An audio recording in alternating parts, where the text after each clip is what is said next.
Hello and welcome to another live stream. So it's again Sunday afternoon at 2 p.m. We're going to be looking at English today. Thank you very much for joining me. Today we're going to have a look at the structure of how we put together our creative writing. So we're looking at creative writing today for the first time, and we're thinking about how we structure our writing. So welcome to the YouTube crowd. Thank you very much for joining me. Please don't forget to like, comment and subscribe. And also, if you would like to join us on Patreon, that's where this full video is going to be and currently is live. So there is a link to my Patreon in the description below where you can go and actually watch the full recording of this because it will be uploaded as a recording afterwards. But what we're going to be doing for YouTube today is we're going to be going over the theory of structure, how it works, how it differs from description to stories, and we're going to look at one or two examples, and then the YouTube video will end. For the Patreon viewers, we're going to look at quite a few examples, and we're going to really practice that planning for the structure. And we're also going to look at an exam-style paper or writing section of a paper so that we can look at the type of question that we might get in an exam. Okay, so thank you for all of those joining me on Patreon. Really appreciate your support. Hopefully you can continue to support this so that we can continue to do more lessons like this. So what we're going to do is we're going to start today looking at structure for our creative writing, but aim to bring what we structure today to an extended piece of writing in future English sessions where we look at other elements of creative writing. So today is just about planning and structuring. We're not actually going to be writing anything necessarily. We will hark back to this idea of structure as we write it in future sessions, but today is just about putting together the structure of the story or the description. So what I'm going to do now is I'm going to switch to, not that yet, that's coming. We're going to look at this today. So if you have notebooks ready, which I recommend that you do, if we can have creative writing structure as our title today, and then the first thing we're going to do is write a little bit about how we might structure a description. Now, a description is you're never told necessarily just to describe, I don't know, a beach. You're often given a picture as inspiration, and then you need to describe something with inspiration from that picture. So you might be describing that picture, which is the easiest thing to do, and which is what I'm going to recommend you to do. But equally, you might decide, that picture reminds me of something else I can think of, and I'm going to describe something that's slightly different to the picture. So there is creative license here, as it is creative writing. Before we go into how we structure a description specifically, let's just talk about the difference between story and description. And when we do indeed, for the Patreon viewers, look at this example exam sheet, this is from the section B of a very popular exam board. Most of you will probably be looking at something like this. You will get a choice between a description or a story. So you don't do both, you make a choice. Now, some people, they like to decide this before they go into the exam. So they make a decision that, okay, I'm much better at doing descriptions, so therefore I'm definitely going to be writing a description when I do my exam. Other people, they much prefer stories and they'll do that. But my recommendation is to get fairly confident with both so that you're a bit more flexible, so that when you go into the exam, it's a real choice. You're not going into the exam knowing it's going to be a story. You're going to have a choice based on the brief that you get and which seems more appealing to you in that moment. Because again, there'll be overlap and there'll be similarities. Obviously, within your story, there is going to be some description, and that's really important that we talk about that. It's not just the stories like this happened, this happened, this happens. We need to make sure that we are describing the scenes and pausing and taking moments so that we get the most out of our writing. And that's bringing in figurative language, and we'll go through all of that as we go through the next sessions. Today is just about structure. Okay, so the key difference between a description and a story, if we write this down, the difference between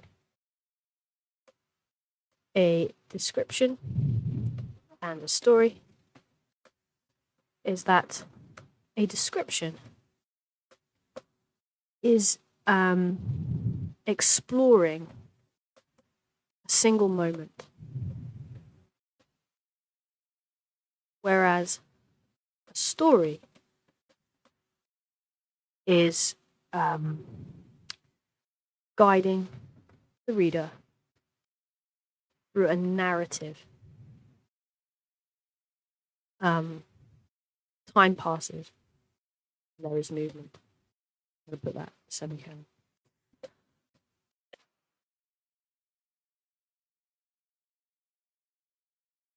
So crucially, with a description, it's like a freeze frame, right? And we're actually going to be talking quite a lot today in terms of like we're going to be using terminology we might use with cameras and filming, because if we think about film rather than books, when you watch a film, there are moments sometimes where we're pausing to look at scenery, and that's to set the scene often.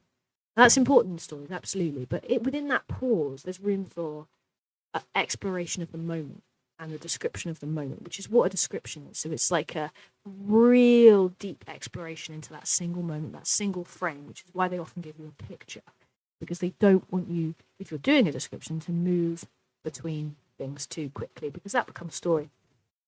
However, you don't have to specify in your exam which one you're doing, whether you're doing a story or a description.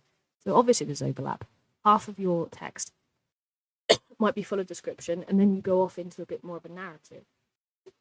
Obviously, you've got to be careful with that with structure to make sure the pacing is good. Excuse me, I've got a frog in my throat today. But there's no hard and fast rules that it has to only be a description or only be a story. But that's the general difference. Okay, so as I said before, if you're doing a description, you will get given an image. So what we're going to do is we're going to use an image I've got down here as an example. Let's use this one.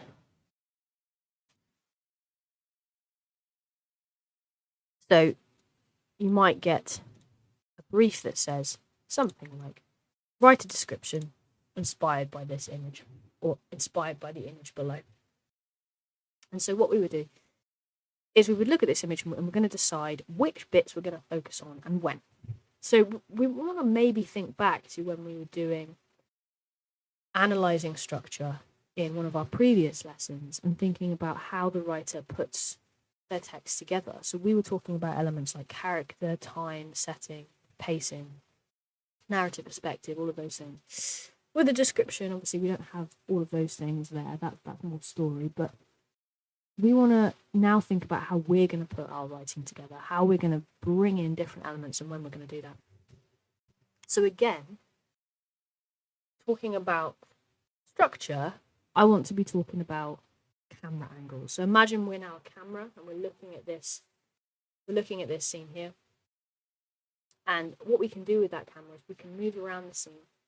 We can zoom in, we can zoom out, we can make sudden movements one way, sudden movements another. I know I said up here there is movement in story, but there's also a certain element of movement within description because we're exploring the scene. So there are a few different ways we can structure this. What is always a good idea, and if we actually quickly look at this here, at the top of the paper, they will say you are reminded of the need to plan your answer. So they encourage planning within the exam. That's not extended, spending ages and ages planning, because obviously you don't want to waste your writing time. But you definitely need an outline of what you're going to write. Okay, so that outline is basically your structure. A plan and a structure are kind of synonymous things. So I like to think of the structure, if we think of it in basic terms, beginning, middle, and end, right? Particularly with the description. We're going to look at a slightly more complicated structure when we go into story, but for description, we're going to stick with those three, beginning, middle, and end. And in each of those, we're going to have a different focus. So our key here with structure is about focus. What are we focusing on at any given moment within the text that we're writing? So one way that you might do it is you might have the whole frame, as we can see it there, and we describe it in more general terms, and we slowly zoom in. We're going to have to use our imagination there because we can only see it from that angle. If I zoomed in again, I might describe one particular tree. And so because I can't see any of those particular trees in great detail, I've got to imagine that tree in great detail, and I've got to kind of fill in those blanks, which is why it's inspired by the picture, not just the picture itself. And then what I might do is I might zoom in further still. Maybe I'm looking at a little insect on one of the leaves. So really, really zooming in. So that's one way of doing it. So if I was in my exam, I might do a quick 3 bullet point plan. It's almost like paragraph plans. So it's kind of like one paragraph at the beginning, one paragraph in the middle, one paragraph at the end. Do be careful though, because you know, change paragraph more than that if you need to. So if you're switching topics slightly within that, big frame, then change paragraph. So if I just write in general terms, we have beginning, middle, end. Okay, so one way of doing it is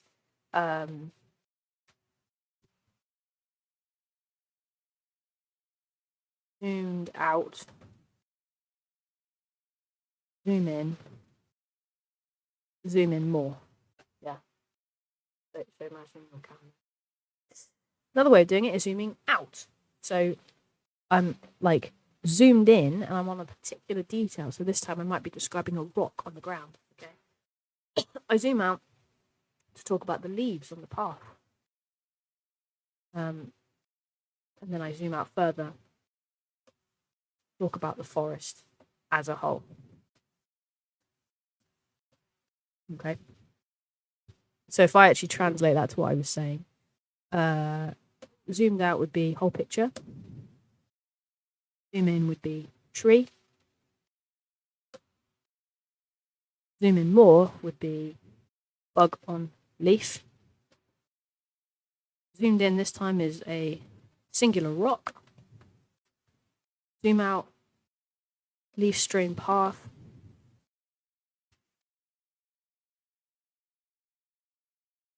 Zoom out more, whole pic. Big picture then. Or you don't have to think about zooming, you can just think about moving around. So just 3 different foci. So I might have the leaves, I might have the path, and I might have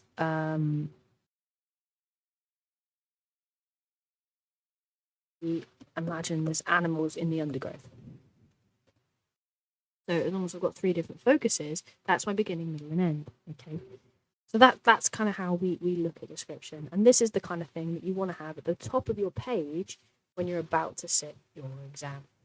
Okay, brilliant. I'm not going to spend too long on that. We're going to move on. We're going to come back to these and work through a few of these. We're just going to do one plan for each, okay, for the Patreon viewers. But for the YouTube, we're going to move on now to story. So what I want to talk about with story is something called Freytag's pyramid. Okay. Now Freytag's pyramid is something you probably know more familiarly as a story mountain. Oh no! All of that happened on the wrong scene. Right, I'm gonna track back. Don't panic. If you're watching a recording of this, that's good. If you're watching this live, we are going back so I can show you what I was just going through. It's on the wrong document. So this is the picture I was looking at. And then we'll talk about beginning, middle, and end. So my zoomed out, whole pic, zoom in. Hopefully some of this made sense just with the audio. But these are my basic plans that I would have for this image here if I was in an exam. And then I said we have all of these that we're going to look at with the Patreon viewers. And now we're going to talk about Freytag's pyramid. I'm glad I checked that was on there. So hopefully we stick on the wrong... Remain on the correct document this time. Okay. Right, so Freytag's pyramid is a way of structuring story. And it works on a 5-act structure. So whereas in the description I'm talking about 3 moments or 3 foci, in a story you can also do that. That's fine. If you want to do 3-act structure, it might be sensible in an exam situation because it might be simpler. However, I think the 5-act structure here, and I'll go through more detail in a second, is a bit more flexible, and actually you don't have to have every act there to have your story that you write. So what you can do is just pick the three, cut it in half almost, cut bits out of it, because as long as they follow on from each other, they still work really well. So this is Freytag's pyramid. So essentially, it shows in a diagram form the structure of a story, of a narrative. So we have exposition to start with, this flat line here. Now it's flat because it's not that exciting. It should be engaging enough to get the reader into the story, but it doesn't have to be, everything happening all at once. So the exposition is there to kind of set the scene, introduce us to some characters, describe a little bit about where we are, who we are, what we're doing. And then what we hit is this turning point here, where we start to go up. Now this point between those two lines is what we call an inciting incident. So something happens to change the course of our character's life. Whether that be a character that we're inhabiting, so it might be first person, or a character we're exploring with the third person. Something happens to change the direction of what they're doing from the exposition. So it's like the exposition sets us up. This is normal for our character.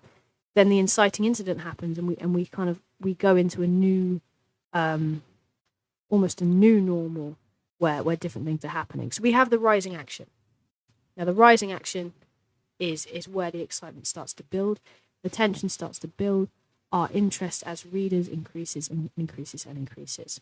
Until we get to this bit, which is arguably the most important part of the story, which is the climax.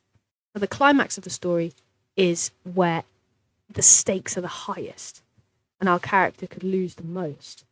But ultimately, normally, in your classic hero journey story, that's where our character overcomes the obstacles that they were facing in the inciting incident and the rising action.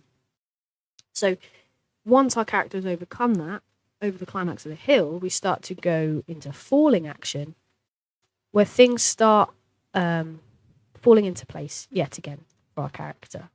And we start to try and tie up loose ends until we come to a resolution where all of the loose ends have been tied up. And then this bit here, which is the denouement, is what we call the new normal.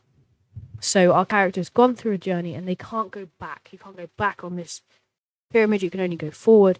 So the character has got to be changed in some way as a result of the story. Okay?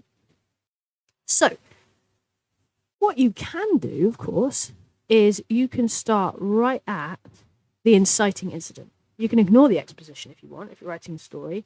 What we call this is on media res. I'll write that down here.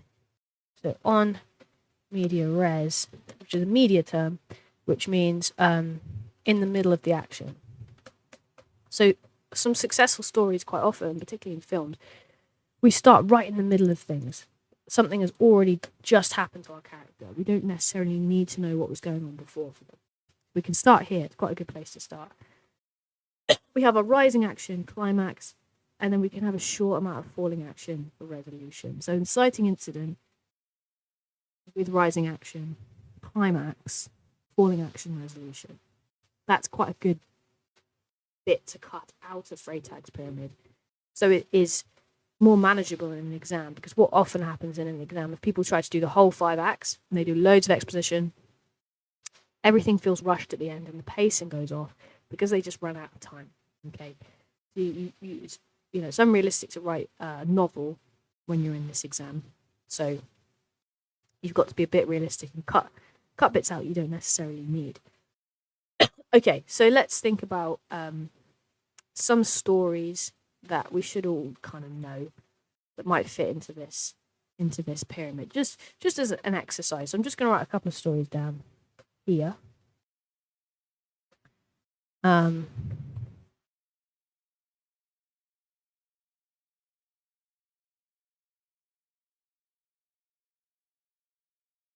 going to give you a couple of minutes on your own. I just want you to try and translate those stories and what you know of them into Freytag's pyramid. Try and think of the moments in the stories where that fits, just so you can see how quite often the stories that we know very well already use this structure.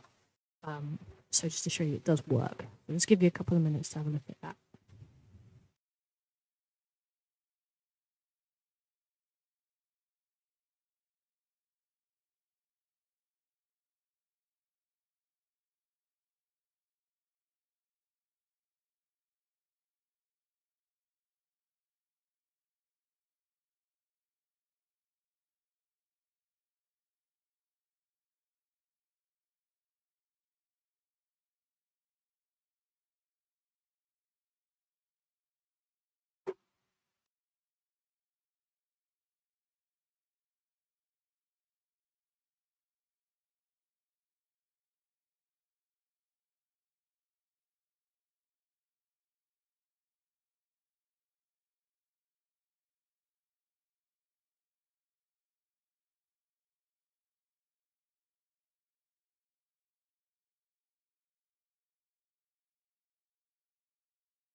Okay, let's have a look. So, thinking about Harry Potter.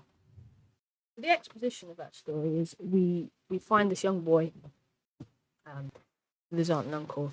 He's not very happy. They're not very nice to him.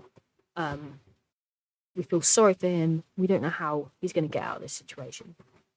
Then, the inciting incident, I suppose, is he gets the letter from Hogwarts, and so there's this mysterious suggestion that, that there's something else about this boy that we don't know. In the rising action, obviously, we discover that he is a wizard. We discover stuff about his background. He goes to school. Stakes rise because there's this. We think about the first book in particular. There's this philosopher's stone that is up for grabs. We learn about Voldemort, and then climax. He sees Voldemort, and he somehow gets out alive, and Quirrell and Voldemort don't win. And then falling action is we get a little explanation from other characters of why that happened. We kind of then get to a point Harry's in the hospital when he's better. Resolution. We are in the Great Hall, and Gryffindor win the House Cup. And the new one is this new normal where he goes back to where he was before at his aunts and uncles, but we know nothing's ever going to be the same again because of what's happened in the middle. Okay. Snow White. I have to remember the plot of Snow White now. So Expedition Snow White. I think it's a similar idea, isn't it? It's often like a rags to riches thing. Snow White's not being treated very well. She goes out into the forest, and oh gosh, it's been such a long time since I saw Snow White. I suppose the inciting incident is he finds the house with the dwarves. Rising action. Do you know what I'm going to have to do? I'm going to have to look up the plot of Snow White. Snow White plot. Disney. I'm looking at the Disney version because the original is probably a lot darker.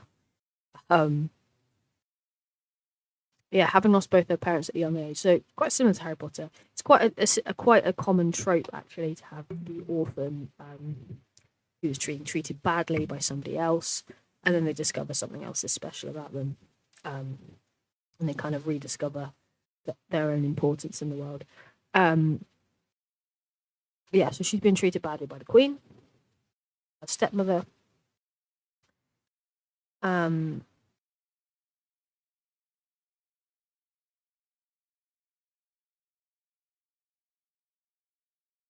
Prince overhears her singing. Right. The inciting incident, I believe, actually, is the magic mirror deems Snow White as the fairest, which angers the Queen. So that's the inciting incident, because now the Queen is out to get Snow White. Big time. The Queen orders the huntsman, and so the rising action begins. The tension, the danger increases. Snow White is befriended by woodland animals during this time.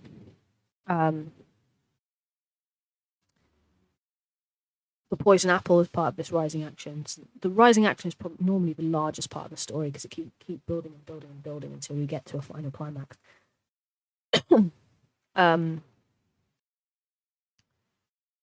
Then, obviously, Snow White eats the apple.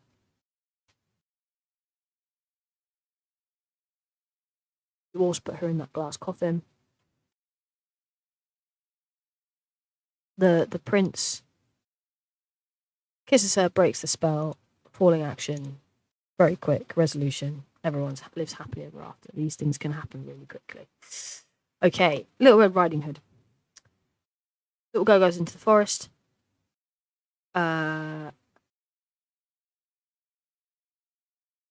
He meets the wolf. I'm going to look this one up as well, so I don't get this wrong. Little Red Riding Hood.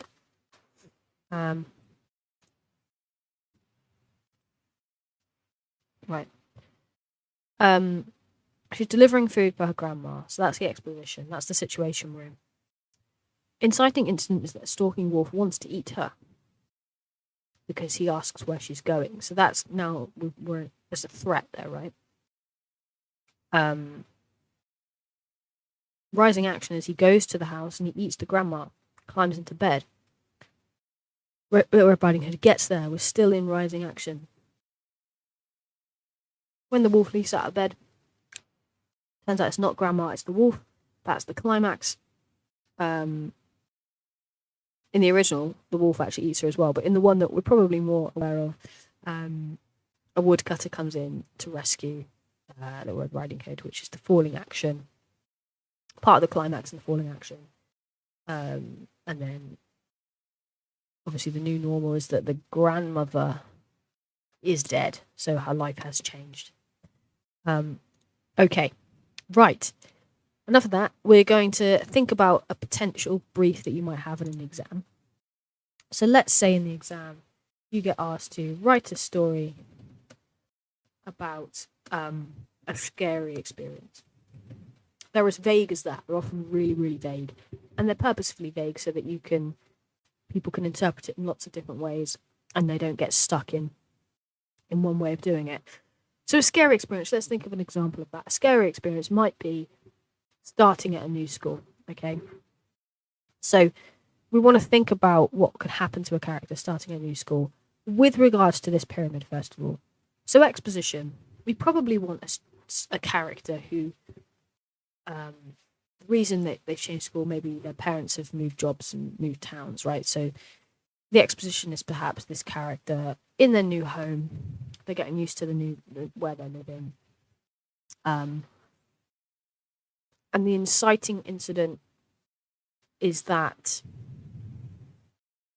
and then perhaps at their new school as well. So we're already at the new school. Something scary is going to happen right here.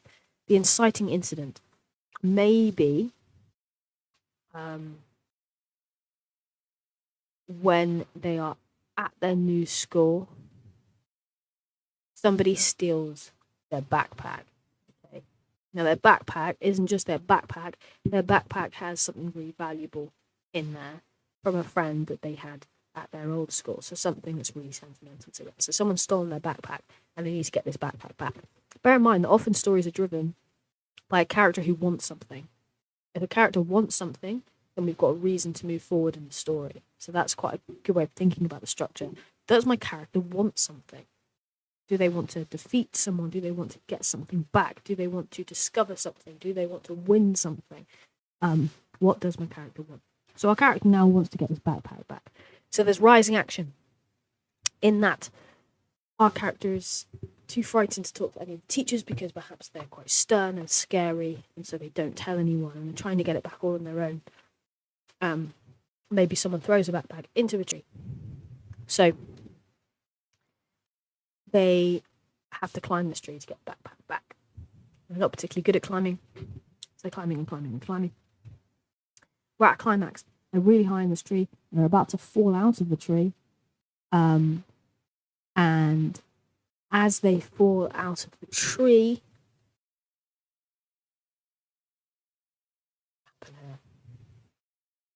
somebody else in the tree who happens to be there catches them. Okay, catches them in their arm and saves them. And this person happens to be just someone who likes climbing trees, but their new friend. And the falling action is making friends with this new person and not feeling so bad about being in this new school after all. The resolution is that they're now more settled than they were at the beginning, so their new normal is that they are less nervous. Okay, it's not the most exciting story in the world, but it fits the structure. So if I was to do that with inciting incident, rising action, climax, falling action, that 3-part plan, and I wrote that in an exam, my plan would look like this. So 3 bullet points at the start of my top of my page would be new school, nervous, bag gets stolen. Rising action, climax, teacher's too scary to tell. Bag gets thrown in tree, climbs tree, and nearly falls. But is caught. The catcher is a new friend makes them feel welcome. Yeah. So you got your whole structure there. You know, the reason this is important is because then you know what you're going to write next. If you're writing under exam pressure and you're just kind of rambling and you don't know what's coming next, that can feel a lot more stressful. So if you get the planning and the structuring done before you start writing, it takes a whole load of weight off of you and you know what's coming next. Okay. Right. We're going to stop it there for the YouTube crowd. So thank you very much for joining me. Please like, comment, and subscribe. And join the Patreon if you would like to see this full video where we're going to look at a few more examples of some description images and then an exam example for both a description and a story to structure. That video will be available as a recording after this live stream, as well as all of my other recordings from previous weeks, which cover maths and English for GCSE. So thank you very much for joining me, and I will see you next week where we will be looking again at maths. I believe we'll be doing some work focusing on fractions and mixed operations for fractions next week. Thank you very much.